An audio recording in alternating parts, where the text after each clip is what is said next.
Welcome to the Leading at the Next Level podcast with Dove Development Consulting, the show built to provide ongoing support for your leadership journey. Now, like Cindy and I've gotten to do over the last several episodes, I've got a wonderful opportunity today to talk with a gentleman that I've gotten to build a friendship with over the last year or so, who is the general manager of Steven Automotive Group. They have several different dealerships under the Steven name. And he's also the chairman of the board of the Harrisonburg Professional Firefighters Foundation that I've gotten to be a part of. And we're really working toward supporting and doing something pretty neat that we'll talk about shortly with to sustain that foundation over time. But Ryan has also agreed to be one of our executive panelists for the Leadership Legacy event coming up. So we get to talk about a bunch of different stuff, but we're going to do it around the idea of purpose and what really drives us, because that purpose is so important for all of us. Now, before we do that, Ryan, I touched on some of your background, some of the things that you're involved with. My goodness, you keep a crazy busy schedule. You've got an amazing family. It overwhelms me. It really humbles me to get to develop the friendship with you. If you would share a little bit about your professional background, maybe experience in the industry, or any of the other pieces, be it with the foundation or some of the different reasons that you take on so much to serve so many people. Well, thank you, Wes. I appreciate that nice introduction.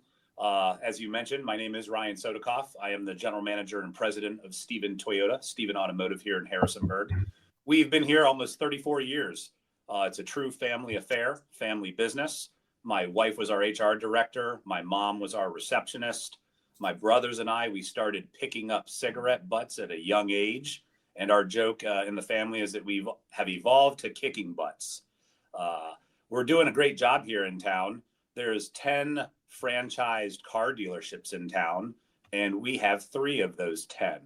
Our 30%, we feel, makes up a dominating force of selling automobiles and servicing them in the Shenandoah Valley. I have been raised in Harrisonburg. I'm a graduate of Harrisonburg High School in 1996.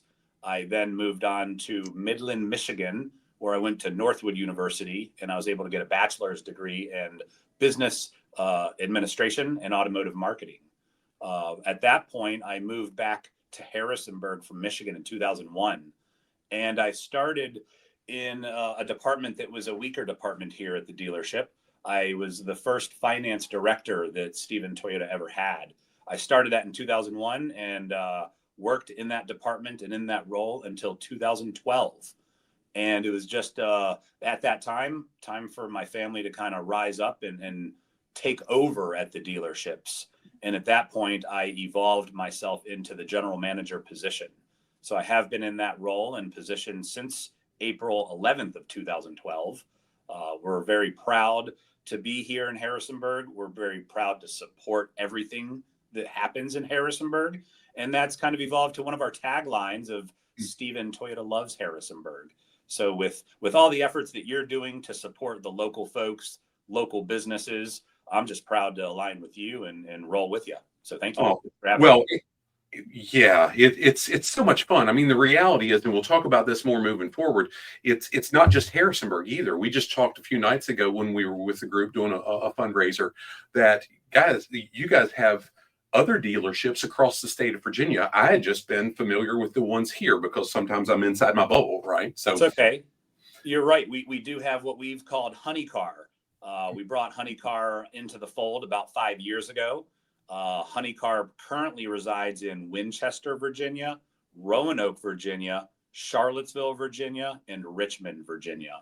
And they really specialize in an independent used car platform where we sell and service those vehicles for the communities too. Just a different way to have outreach for us in different communities. You're right. Yeah, and you've mentioned a lot about cars, and I want to get into the next question I'll tee up for you is really, what was your clear purpose for accepting leadership and a role that had that level of responsibility? Because I've met a lot of people, Ryan, over the years that are owners and managers or even supervisors, but they're not necessarily leading. And you made a conversation the first time that you and I were at the substation and we're having food, and you told me what business you were in, but it's not the one that you just talked about. You are right. Maybe tie that together with your purpose. Well, thank you. I am fortunate that I've been in the auto industry my family for over 50 years. My dad's been with Toyota for nearly 50 years. And as I mentioned, we've been in Harrisonburg for 34 years. As a child and watching my dad do the things that he did in the car dealership, and as I mentioned, picking up cigarette butts at them, we spent a lot of time and got to know the business as a child. And it was neat to evolve into that. I kind of knew I was going to be in the car business as a kid. And going through high school, I was able to select Northwood University to get my education and degree. And as I came back, I was in the car business. I started in 2001 in the car business, as you said, and I evolved through it all. And as of April of 2012, I tried to get out of the car business, and it didn't work so well. But I honed in on that being a factor. Am I doing business with cars, or am I doing business with people? And the product that I'm doing the business on happens to be a car. So when we started recognizing that that was what was literally happening, we did everything that we could, and I spearheaded this movement to back out of the car business and get into the people business. And that kind of was the pivotal point that changed the game for us. Since April of 2012, we had just existed. I put us as a focal point in the community and started reaching out and doing outreach and growing with the community and the environment of Harrisonburg. And we evolved together.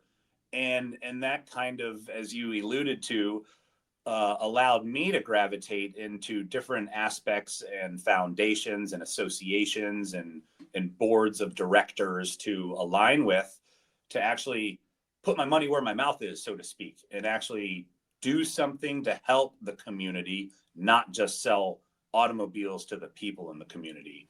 And when we took that approach, everything changed for the better. I hope that I'm not spilling my secret sauce, but kind of like Emerald, if he makes a steak, I'd find it hard to replicate his exact steak, even if he gave me the recipe. So I don't think that all my competition up and down the South Main Street and the Motor Mile can jump on into the car business as easily, into the people business as easily as we were able to evolve. And we're very proud of that. And we prove it too. Yeah. Ryan, I grew up as a baseball fan. I tell people that I was really, really good at baseball, except for running, hitting, and catching. Those three things were pretty rough. Everything else I was really good at. So Me too. If you know anything about baseball, well, you weren't really good at baseball, and that's accurate. But I remember, I believe it was Greg Maddux with the Atlanta Braves. He was fantastic, world class, Hall of Fame pitcher, and he would basically say, "Here's my pitches. I'll tell you what's coming. I just dare you to hit it." And that's where I would say, with being in the people business, I can tell you exactly what we do and how we do it. But unless those competitors, and I use that term loosely because competitors, unless they're willing to really invest the blood, sweat, and tears into authentically being in that people business, they won't be competitors. It's not a light switch. You don't just turn it on and turn it off. It's a true thing that you have to build and grow and maintain. It doesn't happen overnight, and it takes a lot of effort, but it all pays off. Everything that we do happens most everything that we do happens in the Harrisonburg community. So why not align with everybody as best we can? And to your point, you've gotten really, really involved. So let's build on that clear purpose statement. And in your office just a few days ago, you gave me a detailed version that was for just me, but talk really a little bit, because you were already on the Harrisonburg Police Department's foundation board when Chief Tobia says, "Hey, will you help me kind of put a board around that sees and helps build a sustainable fire foundation board?" What was that purpose for you there?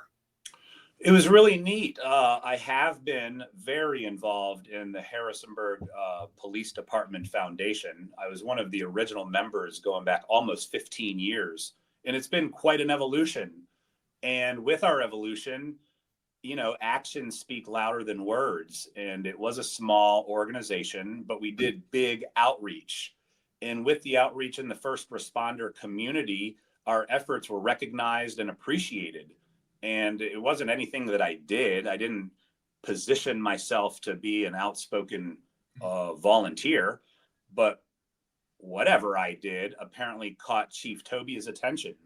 And to be honest, I was blindsided. I had no idea that they were motivated to seek me out to help create and re-cement their foundation. At the time, there were 3 active firefighters that were the board, so to speak. And those are the folks that approached me, and those are the folks that taught me what was going on and educated me on how they strive to be better and where they needed help to get there. And at the time, they told me that the only way that funds were being generated was based off of 8 very loyal and dedicated firefighters that volunteered to have their paycheck tapped into, so to speak, and had a withdrawal from every one of their paychecks that seeded the foundation. And I'm like, oh goodness, this right here is exactly what we need to change. I wanted the community to support the foundation, not the participants, so to speak. I don't know the better word. I wanted the Harrisonburg community to support the Harrisonburg firefighters, not the Harrisonburg firefighters to support themselves. So that was the number one mission. If we can, let's get these firefighters to stop donating, and let's do what I call mental jujitsu and get the community to donate even more. And we actually did that. We accomplished our goal. Many of the firefighters did stop donating, which was the goal. Others were able to and wanted to continue. But we were able to generate almost 4 times the amount of money that we had in history in just a 3 short year window. So it really worked out well, and it's a nonstop evolution. We're really just getting started. And I'm excited because I'm going to skip a question which we might come back to because it's pretty important, but it really ties to the partnership that you've been so gracious to be able to latch onto with us for last year with our Live to Lead Harrisonburg event. Now this year with the Leadership Legacy experience coming up outside of the foundation, outside of your involvement on a panel. But as Steven Toyota, you said, yes, we'll lock arms with you. And Cindy and I work hard to put on good events. But the reality is without partners in a community, in the business community, we can't do an event like that. It's big bucks, but we try to drive that return on investment. I've watched you get involved, but I guess with all that, the reality is it's easy to take. That's what everybody's used to. And it's easy to do that. You have to, again, I like to implement the mental jujitsu, and it's a matter of give, not just take. So when you've got a good idea, you can help yourself, you can help the community, and you can help other local business leaders. Why not give extra time, effort, money, and focus to support such a good thing? So one of the things with that event, I mean, historically, I guess since we've done the Live to Lead Harrisonburg event since 2015, I think it was in 2017 that we started naming the Blue Ridge Area Food Bank as our community partner, where we donated a percentage of our top line revenue, not our profit, our total revenue. And then we figured out if we get profit afterward, after we've given. But in talking with Chief Tobia, he says, gosh, would you help me start a 100 club? And I says, well, tell me what this is all about. And quite frankly, Ryan, the reason we did the food bank is because they reach so many people in so many walks of life and so many sectors and so many industries across the Valley in Virginia that it fit our purpose. It fit how do we serve a lot of people widely that we may never touch otherwise. Smart. But as Chief Tobia talked to me about, here's the way the foundation was created and who it was to serve, not just professional firefighters, not just Harrisonburg, but if there's a need in the first responder community, professional or volunteer. And gosh, recently as a foundation board, we said, here's somebody in Loudoun County that their family member had an issue. We can support that if we've got funds. Hey, okay, it's a wide reach. It's a big family. Yeah, it's amazing that we get to do that. Yes. And maybe touch on a little bit about how the foundation can do that and why we're working together on that for the event and what we're trying to do with the event for that sustainability with the 100 Club. Well, as everybody knows, there's budgets everywhere for everything. And as we also know, there are surprises everywhere at every corner and every time. And that's exactly what the foundations are there for, whether it be for the firefighters or the police. They all have the same mission, and that's support. The reality is budgets are small. The teams are large, and there's usually not enough to go around. So unfortunately, it does cause the need to be created and supported. that's what has positioned us to be here. Our goal is consistent and constant fundraising, because we don't know, our crystal ball is broken. We've already accepted that. We've already admitted that. We don't know what's to come. We don't know what's ahead in the future. And with a lot of people, unfortunately, a lot of opportunity to have things go wrong.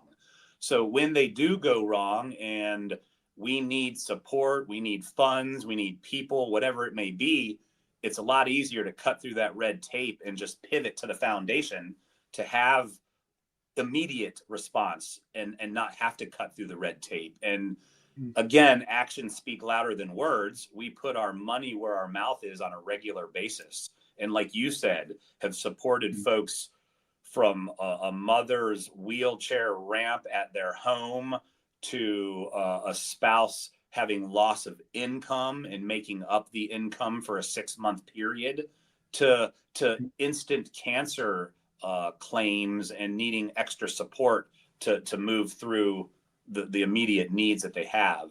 We're just a diverse, nimble mix of local folks that care. And again, when our actions speak louder than our words, we prove our value on a regular basis. And it's not easy and it's not fast, but with these wonderful actions, we build that value in the eyes of the firefighters or the police officers. And then we get them talking about us in the community. So as the efforts spread, it's the old domino factor. It just keeps growing and evolving and spreading. And that allows us to be bigger, better, and just help more than we've ever been able to before. And that feels good. Everybody loves to give, and we prove that. Yeah, it's wonderful. And I love the idea. When Chief Tobia shared the idea of the 100 Club with me, I'd never heard of it. And I researched it. I looked at Detroit and Chicago and these things. And the beauty is we're creating an avenue for companies and individuals to say, hey, for $100 a year, we'll commit $100 a year to be part of supporting this foundation. It's not huge, but my goodness, a bunch of $100 makes a whole lot of dollars. And more importantly, it's something that we can create that's sustainable.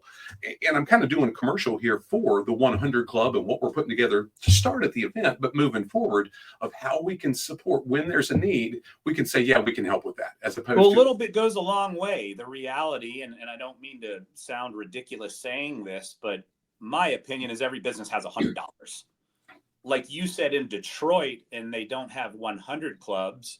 My opinion is they're soliciting for $1,000 or $5,000, and not many folks can pony up in that heat of the moment. But in a small town community with strength in numbers and the support we have and the buy-in from our local community, $100 goes a long way. 100 times, 500 times, or 50 times, whatever it may be. Oh, and the reality, I mean, it's not even official. We're doing the foundation work right now to have the founding members that we launch at the event on June 13th. And whenever you're seeing this recording, maybe it's past this, it will be past this, but we've got about 20 of those as it sets today that have said, yeah, we'll be part of that initially. And I really expect at the event, there's going to be a whole lot of folks that say, hey, sign me up. This is powerful. Absolutely. Because it's $100. Well, most people see the value in the fire department. Usually when you have an emergency and you do dial 911, most of the time, the fire department are the first folks to respond and show up. So that's worthy of a nice thank you and a small token of appreciation. Also, while being able to represent that you support us in the Harrisonburg professional firefighters. 100%. And again, strength, community. How do we do that? Why do people wear sports team hats? Because they're proud of who they want to be involved with. Right. We want to give them that community. True. Ryan, is there anything specific that you'd like to share with the community seeing this specifically about Steven Toyota or Steven Automotive Group that may be a misnomer or something they just don't realize that you do and you're involved with? No, surprisingly. I feel that we do a good job letting the community and the people know what we do, how we do it. Aside from all of these wonderful community involvements that we do, the reality, and I'm not here to pat myself on the back, but we're a dialed in automobile business. Whatever it is that you may need, we are 100% capable, whether it's servicing, whether it's a diesel vehicle that needs attention, parts, routine maintenance, warranty, repair, you name it. We're We're able, capable, and our reputation speaks volumes. And quite frankly, I just learned from you 48 hours ago that while all the years I grew up in and around construction and service industry and so on, I've always seen the Chevrolets and the Fords, the F-150s, the F-250s, the 1500s, the 2500s that are outfitted with the toolboxes. You said, no, there's companies here in town that we equip our Tundras with that. So you do all of that stuff. Fleet sales. There's definitely renowned local businesses that have 15 Tundras in their fleet, and that's all they run with because they know the quality.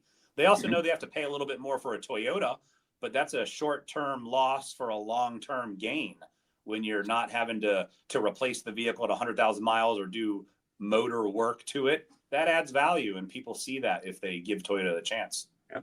You and I have talked a good bit. You mentioned your time in college and in Michigan and your automotive industry. And that's what, while I was never on the retail side, I was on the parts manufacturing automotive side for about 20 years and time in Michigan. We shared stories about that the other night.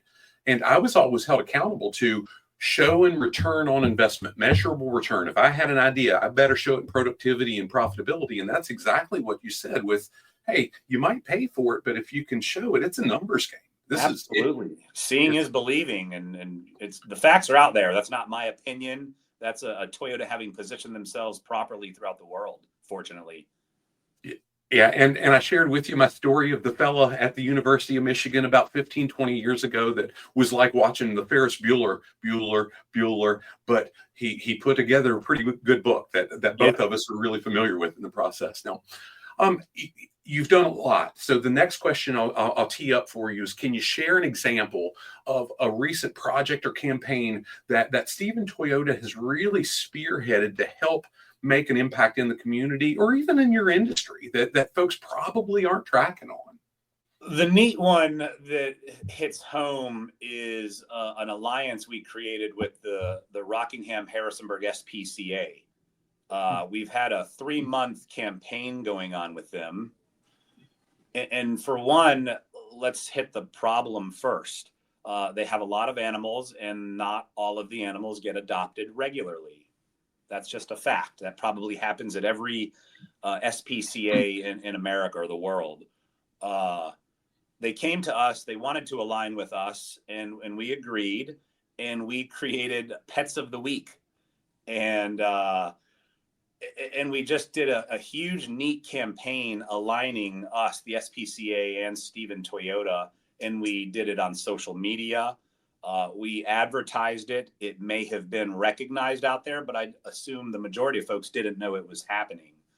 And we are extremely proud that in our 3-month period, we have a 100% adoption rate.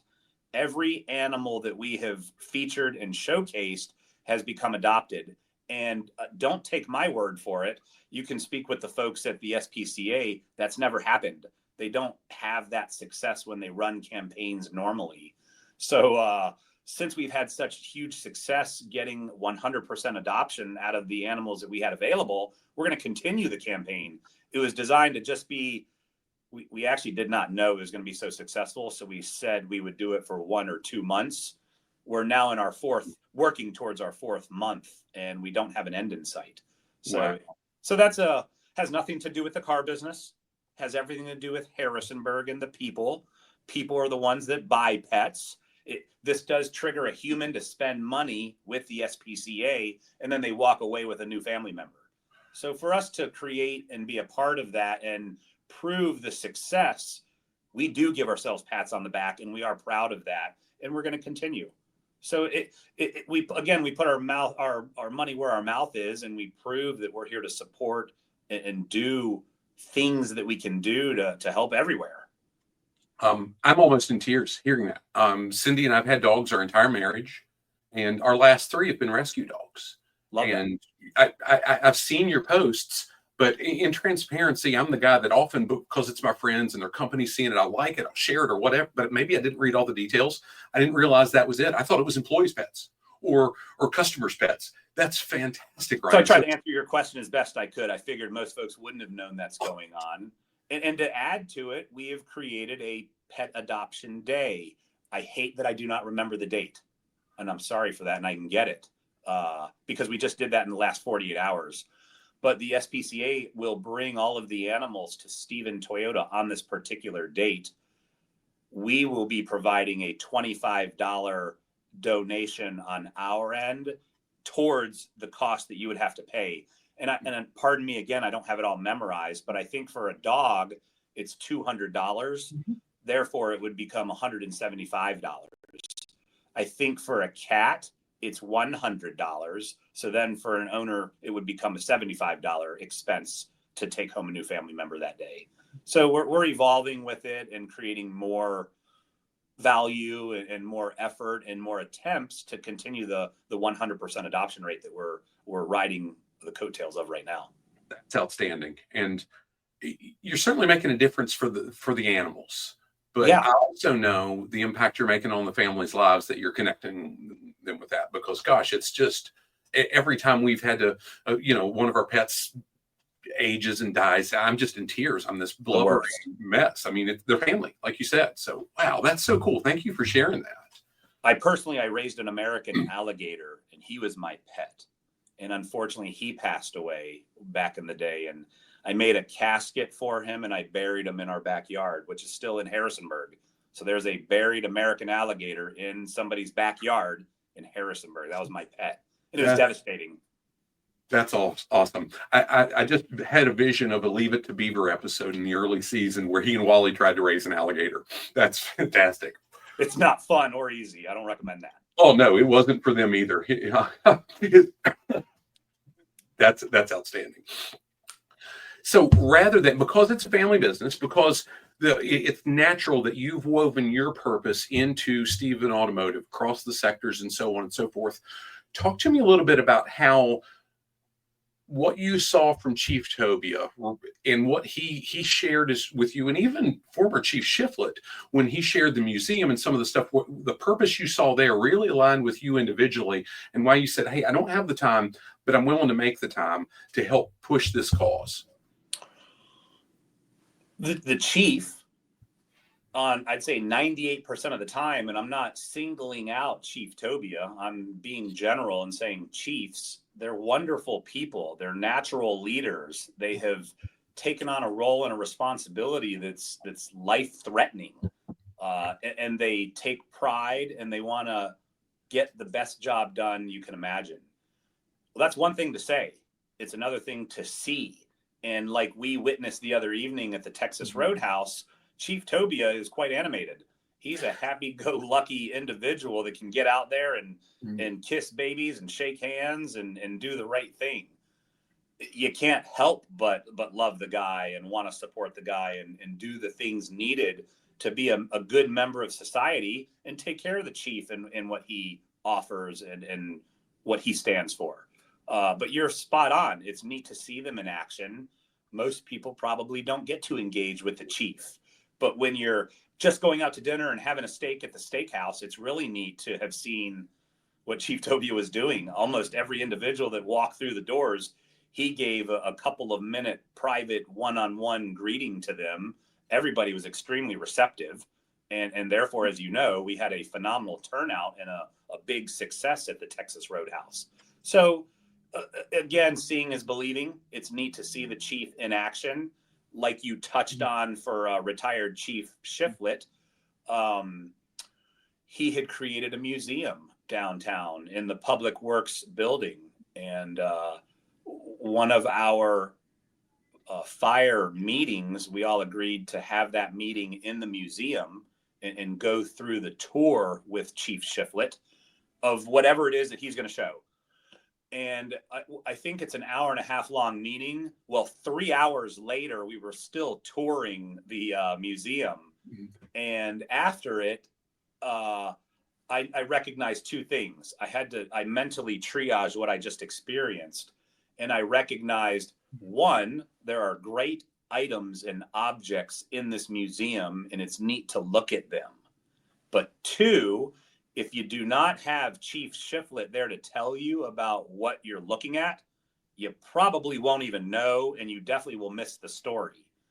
So I didn't like the fact that anybody any day could tour that museum and you won't be with Chief Shiflett. So somewhere I came up with the idea of implementing a QR code to every item in the museum, and then having my camera staff and audiovisual team record Chief Shiflett giving his wonderful explanation. And that way we could bring the museum to life. So whether Chief Shiflett is there every single day or he's not there at all, you can have the same experience and learn about what the Harrisonburg professional firefighters have done in their hundreds of years of existence. And that's kind of, if you ask me, priceless and interesting for a resident in our community. It really is. And you've seen that. I wasn't aware of the museum. I've had some unique experiences that I've had friends in law enforcement and fire service all of my life. So I see it through a lens that I realize a lot of people don't get to, but we can often take that for granted. And I'm glad that you recognized, hey, if Chief Shiflett isn't given this tour, other people don't get to see it like I just saw it. And that was a terrible scenario and thought. That's amazing. Now, I'm going to backtrack just a little bit because I think it's important for the theme of what we're talking about. Ryan, you've grown up in a family business. You talked about your dad's history with Toyota. You've talked about how you and your brothers picked up the cigarette butts and how you've grown into different roles. But I want to ask specifically because, again, I'll say owning, managing, supervising, that's not leading. They're very different things. Talk to me about what helped you really recognize and determine, hey, I'm going to make the hard change to being in a people business. How did you get into that process of developing yourself as a leader to where you could be actively engaged in changing the organization to be in a people business rather than a car business? Oh, that's a great question. And that would warrant a great answer. Unfortunately, I don't think I have a great answer. I almost have the opposite. For me, as I mentioned, I was in my finance director role from 2001 to 2012. And therefore, I was just another employee. And as another employee, I did have it in my mind that this is my family's business, but I was equal to everybody. I was just another employee. And I started seeing things around me that weren't jiving with my mental family thoughts and goals. And that was based on the current leadership. Long story short, I was not happy with, nor did I personally like the current leadership that we had. And I felt a rift. And I had tunnel vision in our finance department. I wish it didn't take me so long to kind of wake up, but I needed to have a wide angle view of what was going on. And this bad leadership was my wake-up call. And it is not normal. It is not conventional, but my father had always ingrained into all of us that treat this like it's our own. So I had to say, I'm not an employee. I'm an owner of this business. I need to take over and take control. So it was not normal, but myself as the finance director actually fired the general manager at that time. That's not normal. And I took his spot. And it was hostile. It was aggressive, but unfortunately, it was what needed to happen. And we have no regrets. We really are grateful for all of those efforts. That was my personal perspective in what happened. But as you did allude, it's a family affair. I have 3 younger brothers, and all 4 of us were kind of changing. We were becoming more educated. And we literally, because we went to the National Automobile Dealers Association Academy to get an education, and that helped us see opportunity and see where, as family owners, not just employees, we could take over and actually create an impact, make a change, and change the course of the business.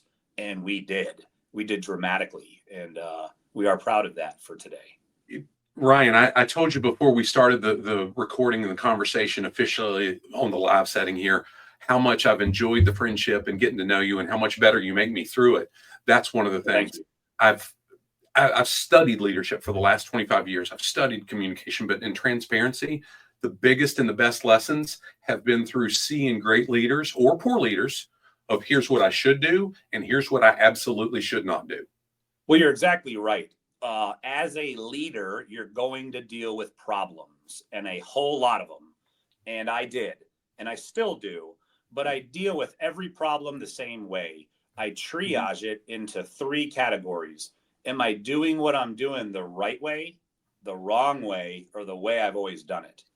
And 98% of the time, I'm not doing it the wrong way. I'm not doing it the right way. I'm guilty for doing it the way we've always done it. And I actually love that, because that gives me an opportunity to see which way do I want to continue to go. Do I continue just doing it the way I've always done it? Obviously, I'm not going to choose to do it the wrong way. So I find out whatever the topic is, how to do it the proper way, and we just exhaust that. And we achieve it. And from that point forward, we do things the right way, whatever that may be on that topic. That's absolutely beautiful. I'm going to build on that with a final question. If you were giving advice to a young aspiring professional, regardless of industry, because the piece that Cindy and I stress all the time is leadership is not industry specific, it's people specific. And every industry that deals with people, and that's all of them in case you're missing it, leadership matters. What advice would you give to somebody that's young and aspiring and really wants to advance their career and develop this thing called being a successful leader? The farther away from your comfort zone, the closer you are to the money, if the money is what your motivation is. What that would mean is be aggressive, be relentless, never give up, and just keep plowing forward. If you hit a roadblock, know how to circumvent it. I hate to say this, the losers stop at the roadblock. The winners plow through roadblocks. And I look at it as a running back in football. That's my analogy. Everybody wants to stop the running back. That is the number one goal. But what's his goal? To get through every single roadblock that everybody presents. A good running back does that. A bad running back hits the wall, can't get through, likely doesn't continue to be a running back in that game.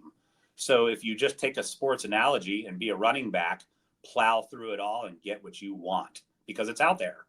And people are going to put up roadblocks attempting you to get there. So you just have to focus, stay committed, and do something different, which is why I say that quote. The farther away from your comfort zone, the closer you are to the money. And I'll mention 2 names because we're close in age, Barry Sanders and Bo Jackson. Amen. Yeah, there we go. And Barry Sanders, because we share some time in the Michigan area and so on. Ryan, I'm going to challenge you on one thing you said, because I know some people hearing this will say, "Oh, he's talking about money. I'm not in it for the money." Hey, money's a tool that lets us do good things for a lot of people.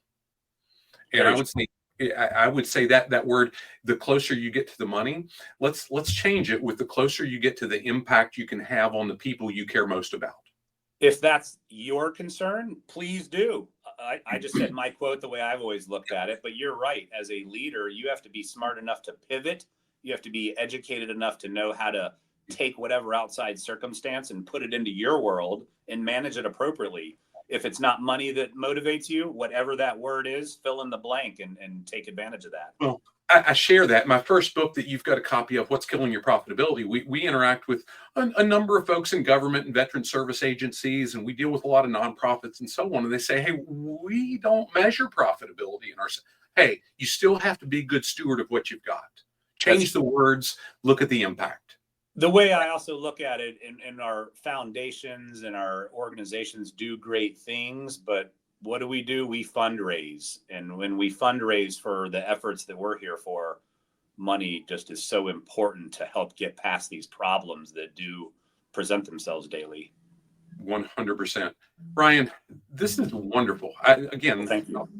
I've enjoyed the interaction, the friendship more importantly than any one-on-one interaction. Is there anything you would like to share before we wrap this up? Not really. Again, we're just here to give back to the community that's been so grateful and appreciative and patriotic to us, patronizing our business. We're just here to do whatever we can to improve. We're soon to launch a new thing on our website about how the title of it will be Steven Toyota Loves Harrisonburg with the Heart. We're going to be showcasing all of the different organizations and people and things in the community that we support. And we're going to be giving links to those individual platforms. So we're trying to just be a pivotal operator in the community and be here to support whatever the needs are. And that's fun. And things like that are why I cherish the friendship and look forward to continue building, moving forward. How do we reach more people together? We can do more together than we can separately.